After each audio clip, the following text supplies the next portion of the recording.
Nanti kita kembangkan terus platform ini dan insya Allah ini akan banyak membantu ya, termasuk sekolah, kemudian perguruan tinggi, kampus-kampus untuk bisa dengan cepat bisa menentukan kebijakan, scoring dan lain-lain untuk bisa menentukan oh ini anak layak untuk kita sematkan prestasi seperti apa.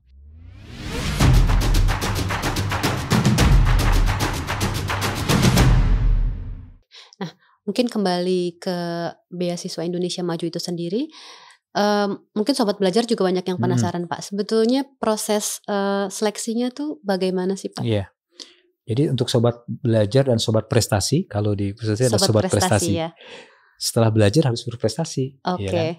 Adik-adik Sobat Prestasi itu ini kesempatan terbuka ya. Jadi adik-adik sekalian nih tahun ini nih misalnya kan, kita ada kegiatan ajang talenta nih yang sedang kita coba mulai gulirkan kan, udah mulai nih.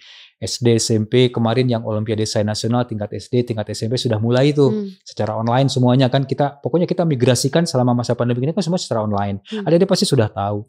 Nah itu ayo berlomba-lomba untuk bisa meraih prestasi itu. Setelah kemudian nanti terutama di level SMA, adik-adik bisa juara nasional 1, 2, 3 itu pasti punya kesempatan untuk kita seleksi lebih awal ya untuk bisa kita berikan kesempatan mengakses beasiswa ini gitu. Jadi prestasinya apapun bisa dicoba untuk daftar gitu. Ya Pak ya. Ada sukanya olahraga, ada sukanya seni budaya, silahkan tunjukkan di Festival Lomba Seni Nasional. Ada suka olahraga, ada olahraga seni nasional, itu tunjukkan tuh. Kita siapkan nanti insentifnya karena Mas Menteri berpesan nih, adik-adik harus banyak bertanya, banyak mencoba. Kita berikan nih ruang-ruang aktualisasinya untuk mencoba dan menguji kekuatan bakatnya dan mengaktualisasikan bagaimana dia dihadapkan dengan potensi yang lainnya juga sebayanya, itu namanya kompetisi kan. Nah itu dimanfaatkan dengan baik, ikuti komunikasi dengan bapak ibu gurunya di sekolah ya kan, dengan kepala sekolahnya, semua sudah berbasis online, semuanya bisa dikerjakan di rumah, diikuti di rumah atau di sekolah. Itu kita sudah siapkan semuanya, termasuk adik-adik yang sukanya bisnis. Kita ada Festival Inovasi dan Kewirausahaan Siswa Indonesia. Yang ada di SMK, yang keterampilan, ada lomba keterampilan siswa SMK gitu kan. Ada yang sukanya nulis, bikin foto, bikin karangan, cipta lagu ada. Semua untuk adik-adik sekalian. Tinggal adik-adik bagaimana mau nggak nyoba gitu kan. Yang menjadi juara kan bukan yang juara dapat medali 1, 2, 3. Yang menjadi juara adalah ketika adik-adik berani mencoba untuk meluangkan waktu, mengalahkan egonya untuk hanya sekedar main game gitu ya. Kemudian adik-adik mencoba untuk sesuatu yang lebih positif gitu. Jadi penghargaan oleh Mas Menteri ini sudah sedemikian kita siapkan lebih luas, lebih beragam, dan itu merupakan bagian dari pengembangan insentif yang kita ingin pastikan sampai kepada anak-anak kita untuk menjadi generasi emas yang kita idam-idamkan gitu. Kalau Mas Menteri sampaikan adik-adik ini setelah ditujukan prestasinya harus siap menjadi calon-calon pemimpin bangsa di bidangnya.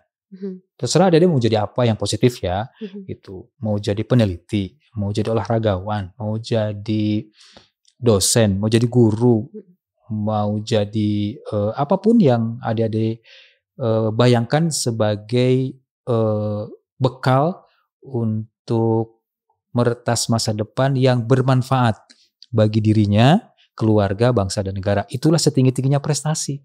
Ketika kita bermanfaat untuk yang lain. Aku ingin menjadi engineer di bidang apa? Kita siapkan. Makanya ini di program Beasiswa Indonesia Maju kita sudah mulai mengarahkan adik-adik kita nih. Kita sedang menyusun sekarang Grand Design Manajemen Talenta Nasional dengan Bappenas, melibatkan 12 kementerian lembaga. Nah, Kemdikbud itu menjadi koordinator pengembangan Grand Design bidang seni dan budaya. Kalau di bidang sains ada 3 ya, seni budaya, sains sama olahraga. Nah, untuk seni sains itu ada di BRIN, kemudian untuk olahraga di Kemenpora. Semuanya kita memadukan sumber daya untuk bisa satu mengidentifikasi anak-anak ini. Mana nih yang punya bakat untuk calon-calon peraih Nobel. Kita sekarang sudah mulai memindai anak-anak ya. Jurusan-jurusannya kita juga sudah mulai bisa kita arahkan sesungguhnya. Sekarang sedang digodok oleh Bappenas. Sesungguhnya kebutuhan SDM unggul itu untuk mengisi bidang strategis kita itu apa saja. di bidang maritim, di bidang ada juga beberapa di dalam orientasi pengembangan sains nasional kan juga ada ya beberapa bidang yang memang prioritas gitu kan. Bioteknologi misalnya. Anak-anak yang juara-juara minatnya di bidang biologi, kenapa enggak kita arahkan nanti adik-adik untuk bisa mengambil jurusan-jurusan terbaik di bidang bioteknologi, di bidang rekayasa tertentu, bidang transportasi, bidang kelautan itu kan sangat penting karena kita kan sangat kaya di situ. Dan kalau kita lihat sasaran kita mungkin kita bisa mencetak ya sampai 2024 atau 2005 sekitar 1.500-an pasukan yang tadi saya maksud. Di bidang-bidang itu. Dalam bayangkan waktu sampai 4-5 tahun ke depan dan mereka akan lulus mereka terus bergelombang kan ini kita siapkan.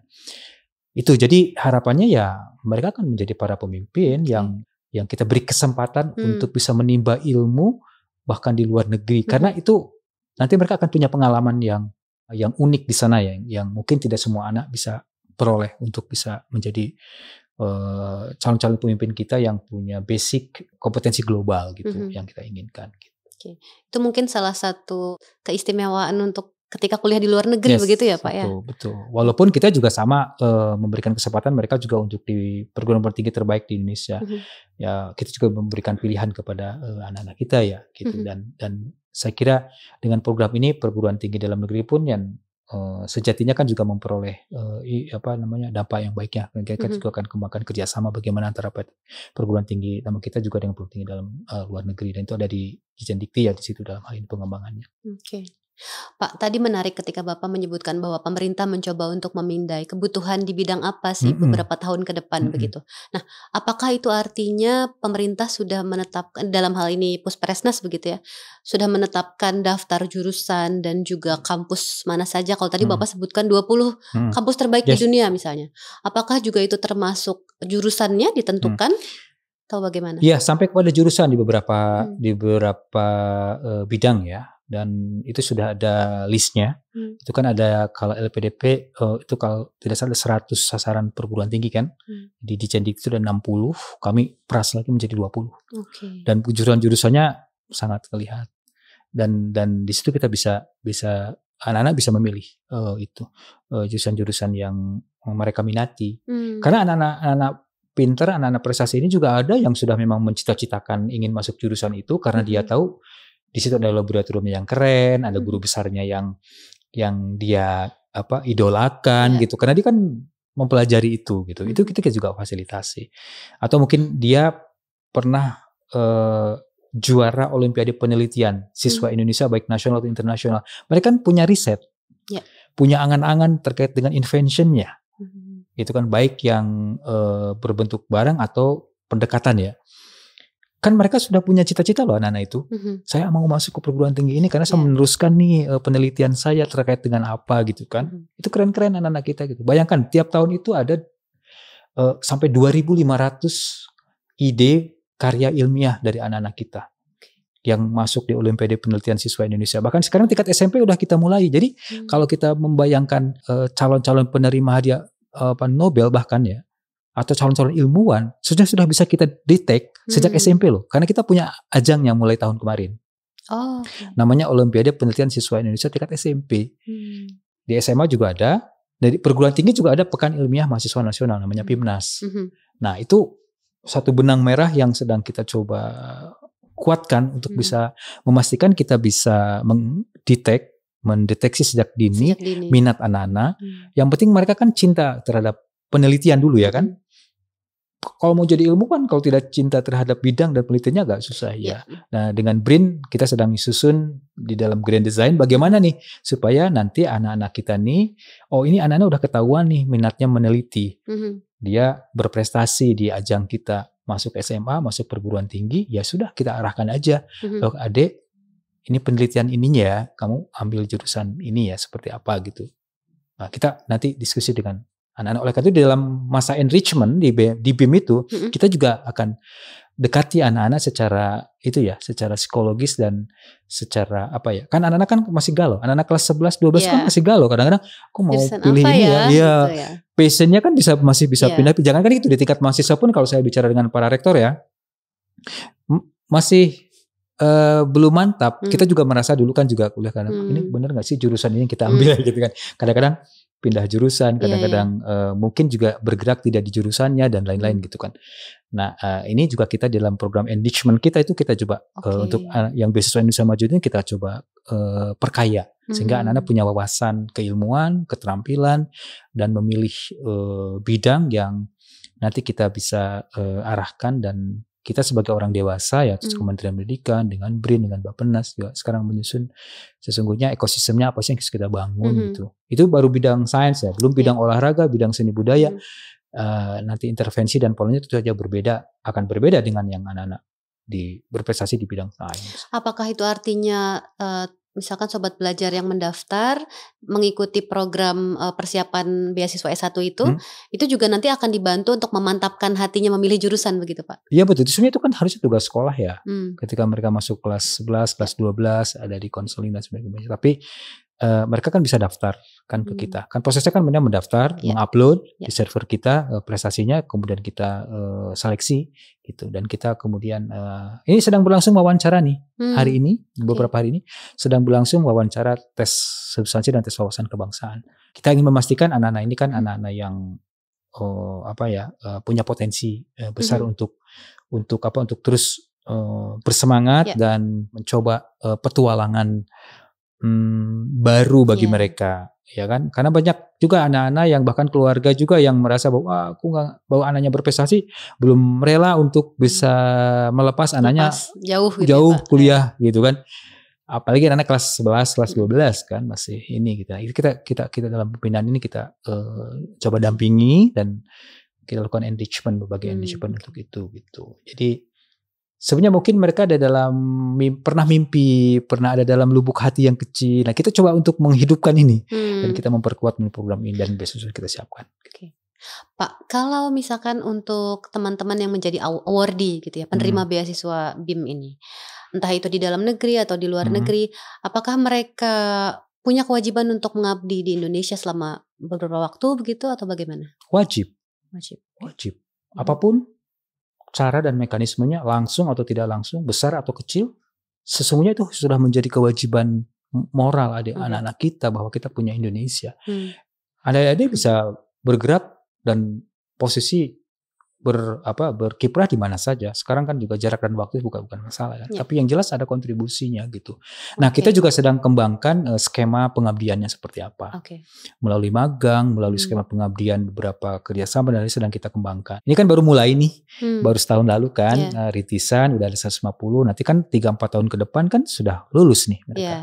Ini secara paralel kita dengan LPDP, dengan Bappenas dan kita sedang coba kembangkan sebuah skema yang paling pas lah untuk memenuhi kebutuhan SDM unggul itu gitu. Dan kita bisa kita komunikasikan ini kepada stakeholder dan bahwa ini kita sedang bina anak-anak hebat ini. Gitu.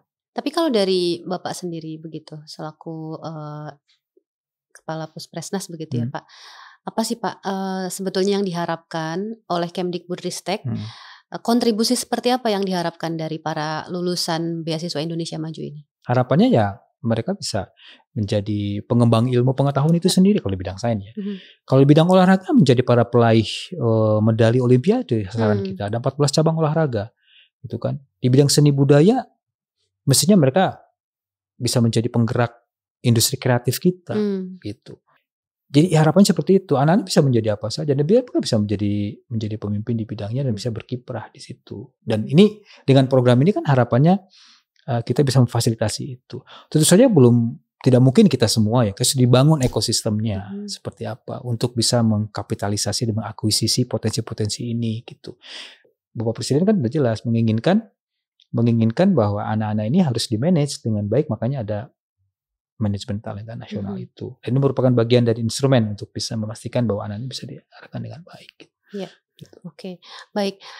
Kemudian kalau kita bicara soal tadi Bapak beberapa kali menyinggung tentang generasi Indonesia di masa ke depan gitu ya. Sebetulnya kalau yang dibutuhkan oleh Indonesia, proyeksi dari Kemdikbudristek itu sendiri, harapannya generasi emas itu seperti apa Pak beberapa tahun mendatang? Berapa puluh tahun mendatang kali ya. Ini contohnya anak-anak yang sedang kita pindah ini kan usia 17-18 tahun nih, ya kan? 2045 100 tahun Indonesia merdeka, mereka akan berusia 37-40 tahunan. Oke. Itu adalah usia-usia emas. Ya. Ya kan, usia-usia emas. Tentu saja kalau kita lihat usia-usia seperti itu, kita kan punya populasi level menengah ya, SMA, SMK, madrasah itu kan kurang lebih 10, 12, 13 juta deh kalau tidak salah ya. 13 juta ini loh usia-usia 17, 18 yang nanti 2045 itu akan usia-usia produktif, usia emas 35, 40 seperti Mas Menteri kita kan juga usia-usia itu kan usia-usia emas, usia harusnya yang kita tuh harus bisa membayangkan bahwa yang menjadi leading di bidang-bidang itu ya usia-usia itu. Kita bisa hitung ya ketika mereka selesai kuliah, berkiprah itu mungkin 5-10 tahun udah bisa menjadi para pemimpin di bidangnya dan leading di situ gitu.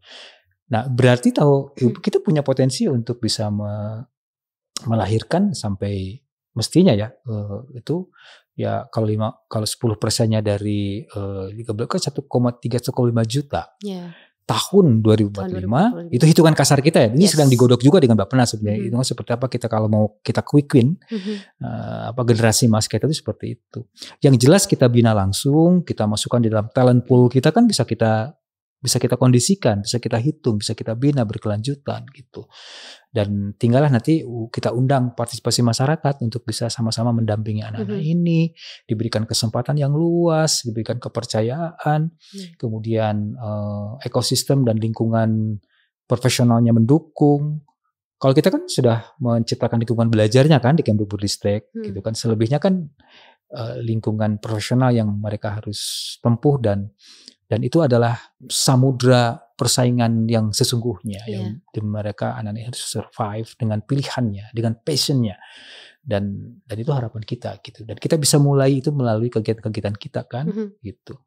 Jadi saya kira itu dan kita sedang menghitung quick win-nya. Ini berapa yang bisa kita bayangkan dengan program BIM itu paling tidak dalam 3-4 tahun ke depan ada 1.500 yang sudah kita bina secara langsung gitu. Nah, sekarang anak-anak ini adalah generasi emas itu yang bisa kita bayangkan dan langsung kita bina.